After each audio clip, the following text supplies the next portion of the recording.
Welcome back to my channel, everyone. I'm Joel Kellen, and today I just saw Batman The Long Halloween Part 2. Now, I never covered the first part back when it was released last month on Blu-ray and DVD, so instead I decided to just review both of the films once they came out. So let's get started with Part 1. Oh, and before I decide to start talking about them, I will say that I've only seen snippets of the comic on the internet. I've never read the full book, and I'm also going to be talking about spoilers for those of you who haven't read a single bit of the comic like myself.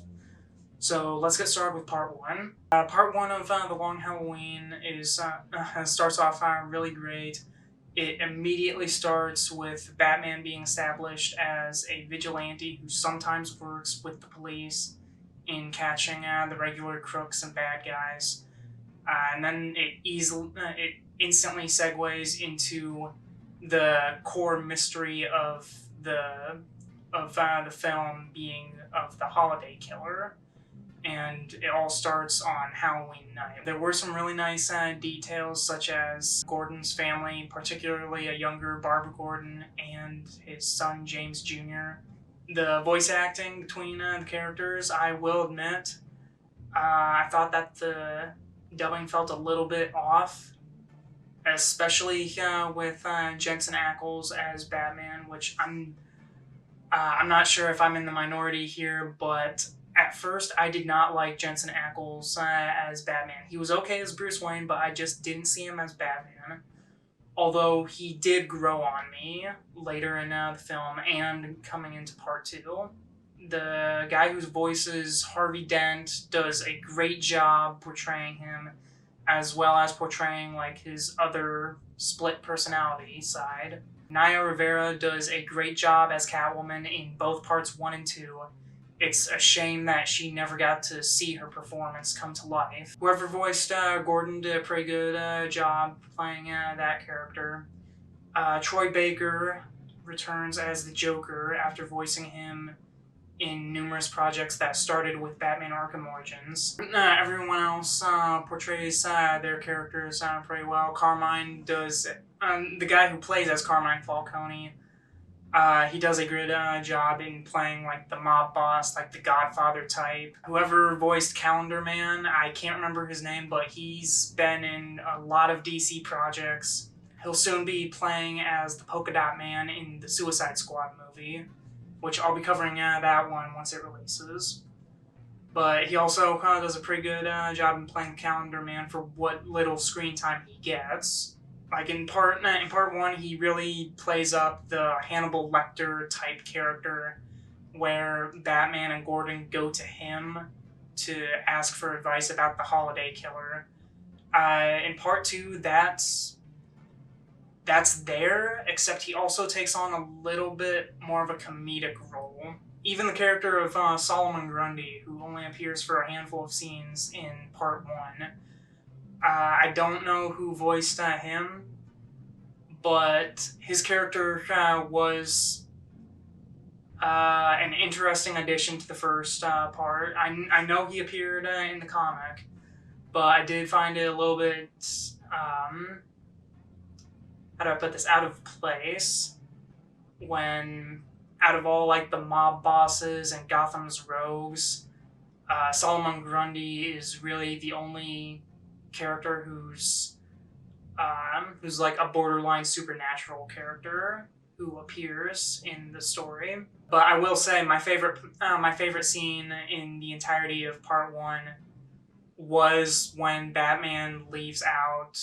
some Thanksgiving dinner for Grundy after their last altercation in the sewers. The only other scenes that really stood out were the ending fight between Batman and the Joker, where Joker uses this biplane to try and drop all this Joker venom or gas on the population of Gotham during the New Year's Eve festival celebration. And the whole scene I thought was a little bit funny. It kind of reminded me of episodes of Batman the Animated Series. And the following scene right after where Batman confronts Alberto Falcone.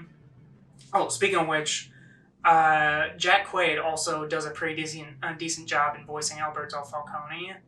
I more know him as Huey Campbell from The Boys, but he does a decent voice work here. But that scene where Alberto Falcone is confronted by Batman and is subsequently killed by the Holiday Killer, that was a pretty good scene that stuck with me, especially his death where he just gets shredded by the cruise ship's fan. Finally, the post-credit scene where Bruce is at the Alberto Falcone's funeral, and on Carmine Falcone's orders, he gets drugged and possessed by Poison Ivy.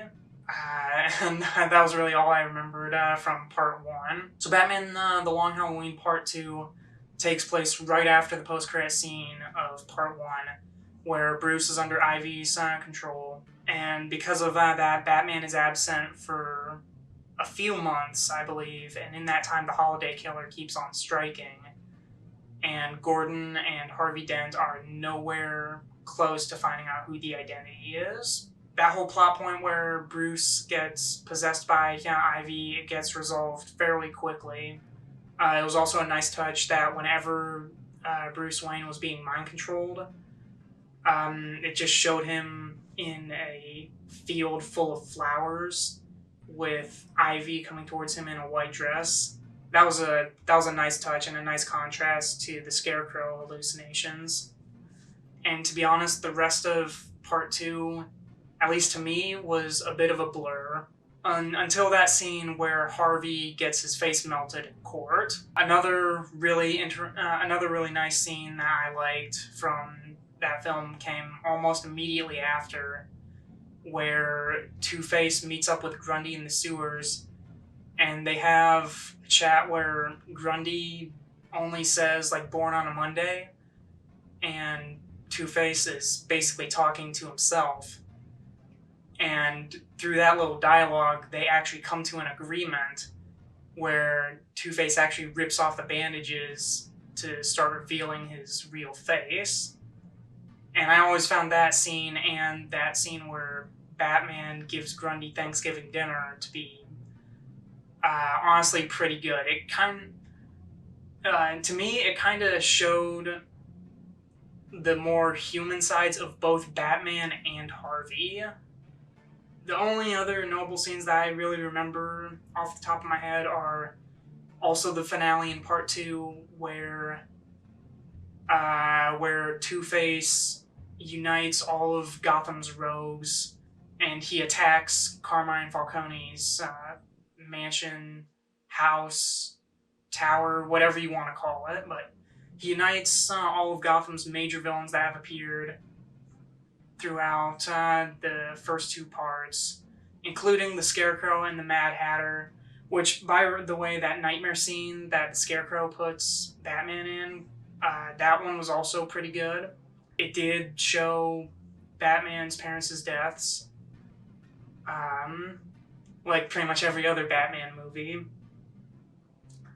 But other than that, that was a nice little Scarecrow scene. But the finale where Two-Face and the Rogues fight Carmine Falcone's henchmen until Batman and Catwoman arrive. The entire fight scene between Batman, Catwoman, and his rogues gallery while trying to protect Falcone in his penthouse. That's honestly one of the coolest scenes I've ever seen in a Batman film. That's one of the coolest scenes that I have witnessed in an animated Batman movie.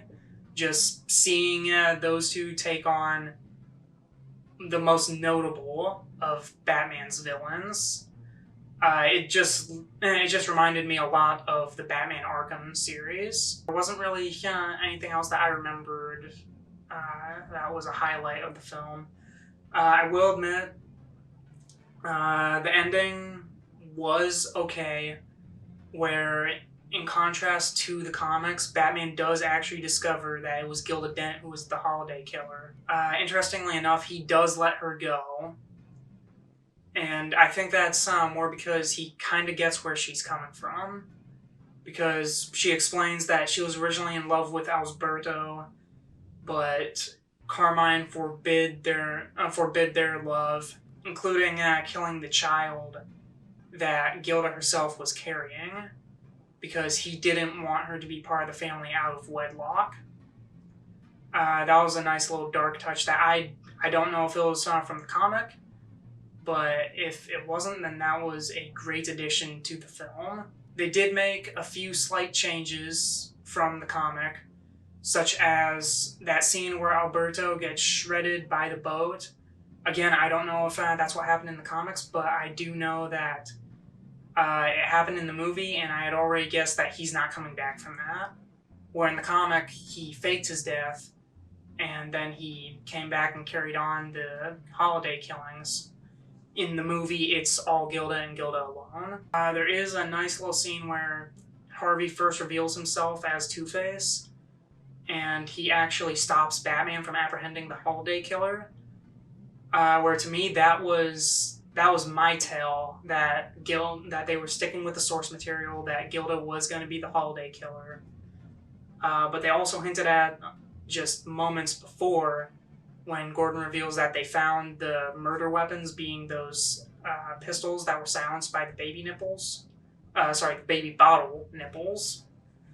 And at first Two-Face looks shocked, but then he has a look of recognition as if he figures it out before Batman and Gordon do. That was a nice subtle nod to who the killer was. Interestingly enough, back when Part 1 first dropped, I'd actually skimmed through the cliff notes of the comic, and I thought for sure that they were going to pull the rug out from under us and do something far different. And this was mostly because, in the past few animated Batman mystery films, like Batman Hush or Batman Gotham by Gaslight, they always changed something. Like in Gotham by Gaslight, it was revealed that Jack the Ripper was actually Jim Gordon. That one genuinely threw me for a loop, especially because in the comic, he was Bruce Wayne's uncle who, as far as I know, he never appeared in the main continuity, ever. So, seeing Gordon become the serial killer was actually surprising.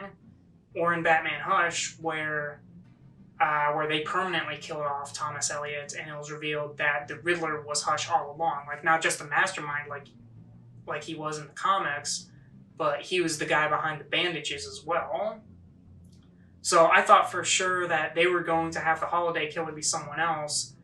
So I guess you could call it reverse psychology, that they actually stuck to the source material for this one. The only other noticeable thing that I remember was the post-credit scene. And this is supposed to set up the larger universe that they started with Superman Man of Tomorrow, where the post-credit scene is just a 10-second scene of Alfred opening the door, and it turns out that the Flash and the Green Arrow are there.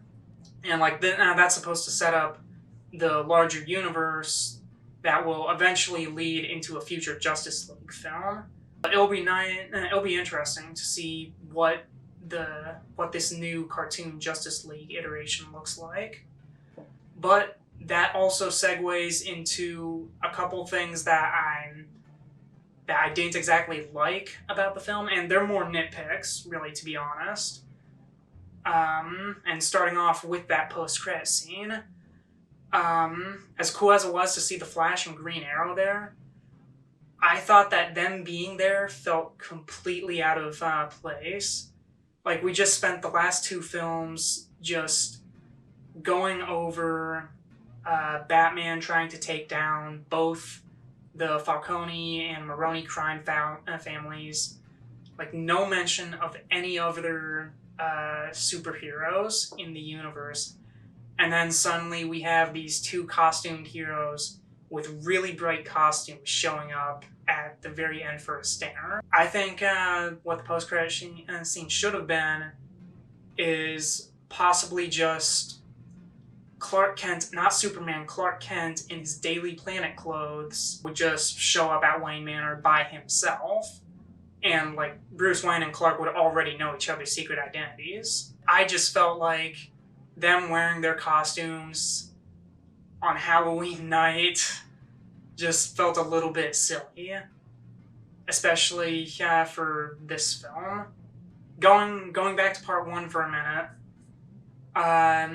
another thing that bugged me was the fact that during that scene where Batman confronts Alberto Falcone, uh, Selina is with him, and when she first sees Batman, she instantly blurts out that Batman is Bruce Wayne. Not only did she just reveal Batman's identity to someone who Batman thought was the Holiday Killer, but just the fact alone that she blurted it out on what could have been a crowded yacht, I just found that to be a little bit jarring. I guess my final real nitpick about this whole, about part two in particular, is the fact that they gave it an R rating. And that's not saying that I wouldn't have liked it to be rated R. Like, I was all for it, because I personally think that there should be more Batman films that are rated R.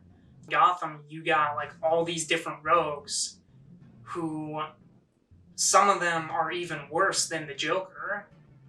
Like, you got Scarecrow, you got Victor Zsasz, you got Black Mask, where back during the War Games story arc, he was doing some grisly torture.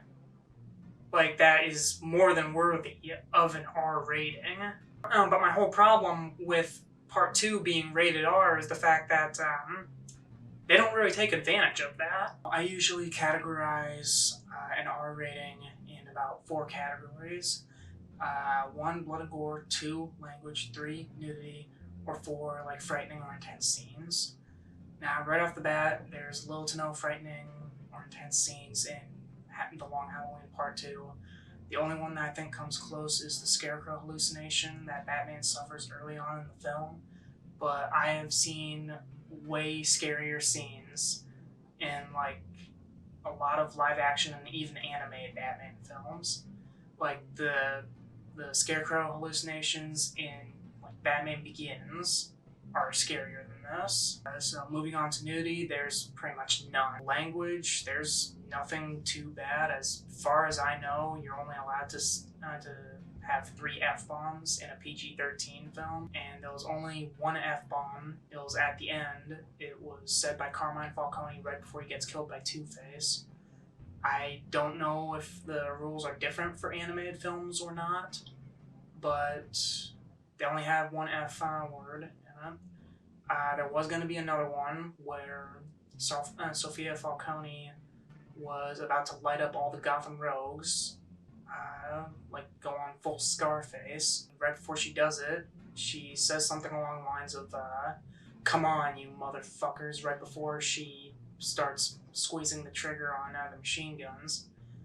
The only problem with that is that it cuts out right as she says mother, and the rest is just the machine gun burst. I'm not trying to sound like the guy who's just there for the cursing, but they censored an F-bomb in a movie that's rated R.